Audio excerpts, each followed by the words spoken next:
BJP ने अपने साथ में उनको जोड़ा था वो काम अधूरा रह गया, बल्कि बीजेपी को नुकसान भी हुआ। उसके बाद से आप देखिए कि चंपई सोरेन लगातार हाशिए पे दिखाई पड़ते हैं। कोई भी बड़ी बयानबाजी हो, चुनाव में इतनी बड़ी हार हुई है, उसके साथ में दोबारा शायद बीजेपी नहीं जाए। ऐसे में रमेश हंसदा का नाम सबसे ज्यादा पुरजोर तरीके से सामने आ रहा है कि अगर वो जिस तरह क्षेत्र में घूम भी रहे हैं, लगातार लोगों से संपर्क भी कर रहे हैं, तो क्या बीजेपी रमेश।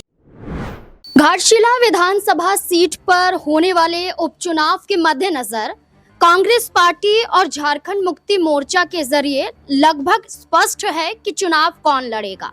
जहां झारखंड मुक्ति मोर्चा के जरिए खुद मुखिया हेमंत सोरेन सोमेश सोरेन से मुलाकात करते हैं और मुलाकात के बाद फाइनल माना जा रहा है कि बड़ी जिम्मेदारियों से नवाज सकते हैं हेमंत सोरेन सोमेश सोरेन को। वहीं दूसरी तरफ कांग्रेस पार्टी के जरिए भी चर्चा चल रही थी प्रदीप कुमार बालमोचू को लेकर कि वो कांग्रेस पार्टी से प्रत्याशी हो सकते हैं, लेकिन कांग्रेस पार्टी के जरिए भी पूरा समर्थन झारखंड मुक्ति मोर्चा को देने का ऐलान कर दिया गया है।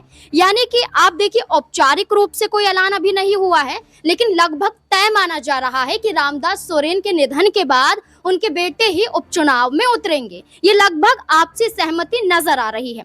लेकिन अगर भारतीय जनता पार्टी की बात करें तो आपसी सहमति ना के बराबर है। जहां चंपई सोरेन अपने बेटे बाबूलाल सोरेन को लेकर घाटशिला में सक्रिय दिखाई दे रहे हैं, लगातार घाटशिला का दौरा करते हैं। हाल फिलहाल में बीते दिनों की बात करें, घाटशिला पहुंच जाते हैं अपने बेटे के साथ और उसके बाद देखें तो जैसे ही उपचुनाव को लेकर चर्चा हुई तो खुद सोशल मीडिया पर पोस्ट भी करते हैं। यानी कि वो चाहते हैं कि उनके बेटे ही उपचुनाव में उतरे। लेकिन भारतीय जनता पार्टी ये चाहती है या नहीं चाहती है, इस पर फैसला नहीं हुआ है, क्योंकि बीजेपी की तरफ से कभी रमेश हंसदा का जिक्र किया जाता है, वो खुद ये दावा करते हैं कि उन्हें चुनावी मैदान में बीजेपी को उतारना चाहिए। वो खुद घाटशिला का दौरा करते हैं और वो खुद चाय पर चर्चा करते हैं, लोगों से मुलाकात करते हैं और वो दावा यहाँ पर यकीन दिलाने की कोशिश कर रहे हैं कि बीजेपी से वही यानी कि रमेश हंसदा ही चुनाव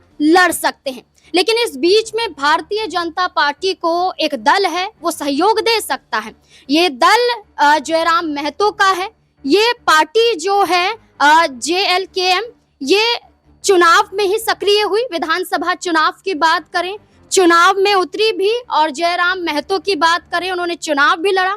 उनकी पूरी पार्टी ने मिलकर 71 सीटों पर चुनाव लड़ा और 1 सीट जीत पाते हैं, लेकिन कई दलों को नुकसान भी पहुंचाते हैं। तो ऐसे में बड़ा महत्वपूर्ण प्रभाव इस दल का भी माना जा रहा है, जयराम महतो का भी माना जा रहा है। लेकिन ये भी चर्चा है कि वो समर्थन भारतीय जनता पार्टी को दे सकते हैं, यानी कि गठबंधन हो सकता है। तो ऐसे में बीजेपी मजबूत होगी या फिर चंपई सोरेन के रास्ते में रोड़े जैसा काम यहाँ पर जयराम महतो करते हुए दिखाई देंगे। तमाम सवाल यहाँ पर खड़े हो जाते हैं, क्योंकि बीजेपी की तरफ से अभी तक कोई यहाँ पर दावा नहीं किया गया है। तमाम सवालों के जवाब लेंगे। हमारे साथ हमारे वरिष्ठ सहयोगी अमन सर जुड़ चुके हैं।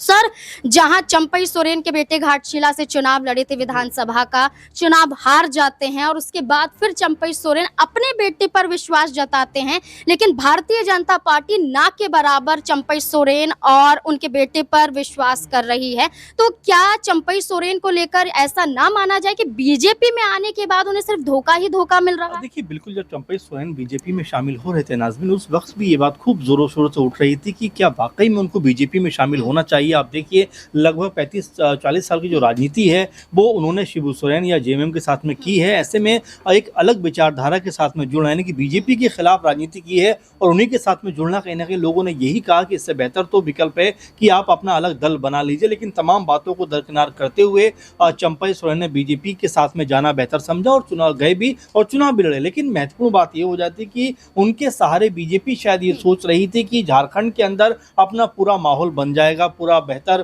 तरीके से वो सरकार में आ जाएंगे, क्योंकि 28-29 सीटें जो लगभग आदिवासी बहुल सीटें मानी जाती हैं, उन पर अच्छा खासा प्रभाव भी नजर आता था चंपई सोरेन का। लेकिन जब परिणाम सामने आते हैं तो पता चलता है कि महज एकमात्र सीट जो चंपई सोरेन खुद लड़े वो बचा पाए, बाकी 27 सीटें बीजेपी हार गई। तो ये कहा जाने लगा कि चंपई सोरेन के आने की वजह से बीजेपी को फायदा होने के बजाय घाटा हो गया। लेकिन साथ में आप एक और बात भी देखिए, घाटशिला से जो चंपई सोरेन के बेटे बाबूलाल सोरेन चुनाव में गए, उनको लेकर बड़ी बातें कही जा रही थी। लेकिन जब परिणाम सामने आए पता चलता है कि 22-23 हज़ार वोटों से वो भी चुनाव हार जाते हैं। तो ये तमाम जो समीकरण है वो ये लगने लग गए कि बीजेपी में भले ही चंपई सोरेन शामिल तो हुए, लेकिन जो कह सकते हैं जिस काम के लिए बीजेपी ने अपने साथ में उनको जोड़ा था वो काम अधूरा रह गया, बल्कि बीजेपी को नुकसान भी हुआ। उसके बाद से आप देखिए कि चंपई सोरेन लगातार हाशिए पे दिखाई पड़ते हैं। कोई भी बड़ी बयानबाजी हो, हेमंत सोरेन सरकार के खिलाफ बोलना हो या खुद सीएम हेमंत के खिलाफ बोलना हो, उससे परहेज करते हुए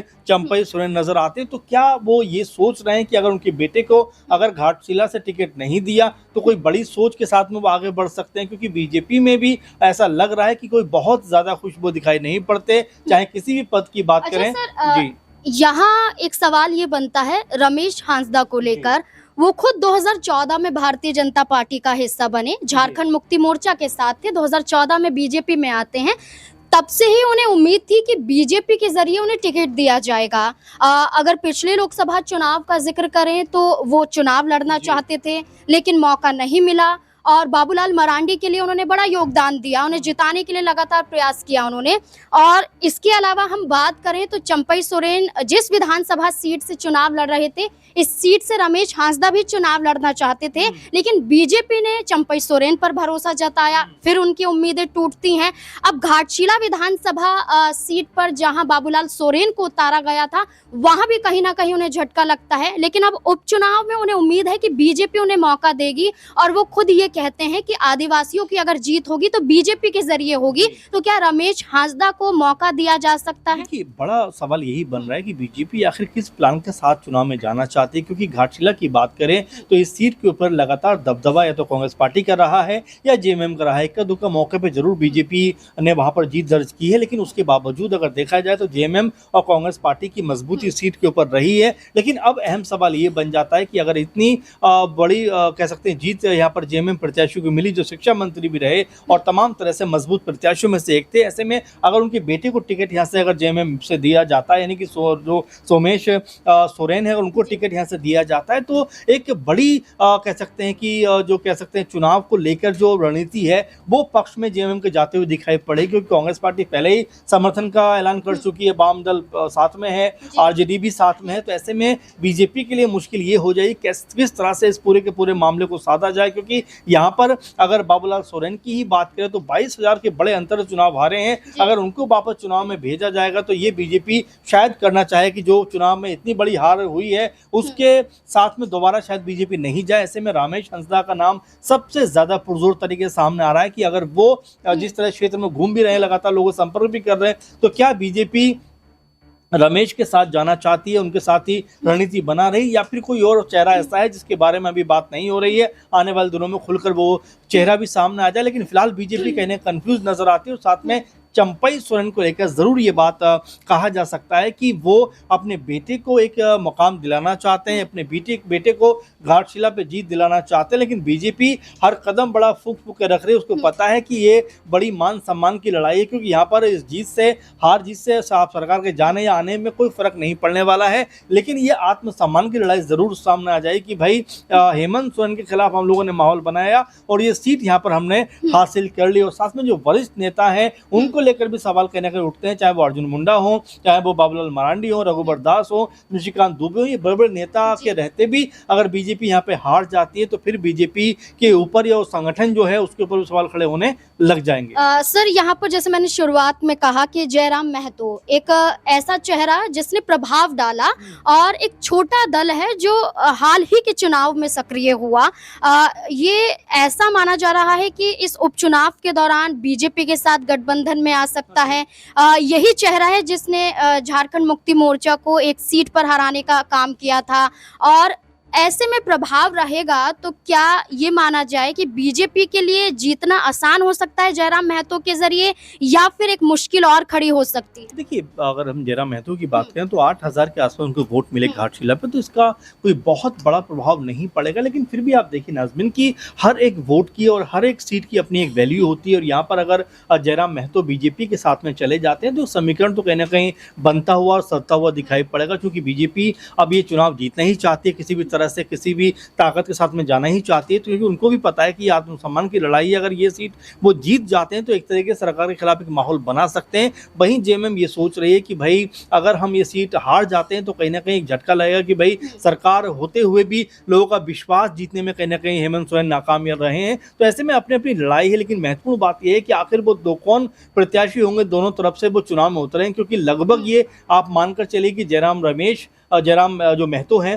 इनकी भूमिका महत्वपूर्ण रहने वाली है, और साथ में जेएमएम की प्रत्याशी जो हैं वो कौन होंगे उस पर अंतिम मोहर कब लगेगी। और इसके अलावा बीजेपी की तरफ से क्या बाबूलाल सोरेन ही वो चेहरा होंगे या फिर बीजेपी कोई बड़े चेहरे के साथ में या कोई ऐसा चेहरा जिसको लेकर अभी तक कोई अनुमान नहीं लगा रहा है, उसके साथ में चुनाव में उतरने वाले। देखिए, कुल मिलाकर देखा जाए तो भारतीय जनता पार्टी को एक फैसले पर आना पड़ेगा। यहाँ पर कई चेहरे सामने आ रहे हैं। इन चेहरों में देखा जाए तो सीता सोरेन की बेटी जयश्री का भी जिक्र किया जा रहा था कि हो सकता है कि वो भी चुनावी मैदान में उतर सके, उपचुनाव में उन्हें भी मौका मिल सके।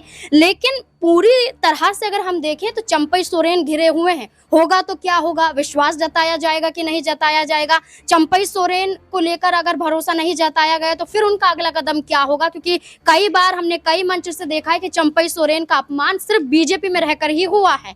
अब ये देखते हैं कि भारतीय जनता पार्टी कब तक औपचारिक ऐलान करती है और क्या चंपई सोरेन के बेटे बाबूलाल सोरेन पर विश्वास जताया जाएगा या फिर नहीं। आपको क्या लगता है, अपनी राय कमेंट सेक्शन में जरूर दें। देखते रहें SPN9 न्यूज़। धन्यवाद।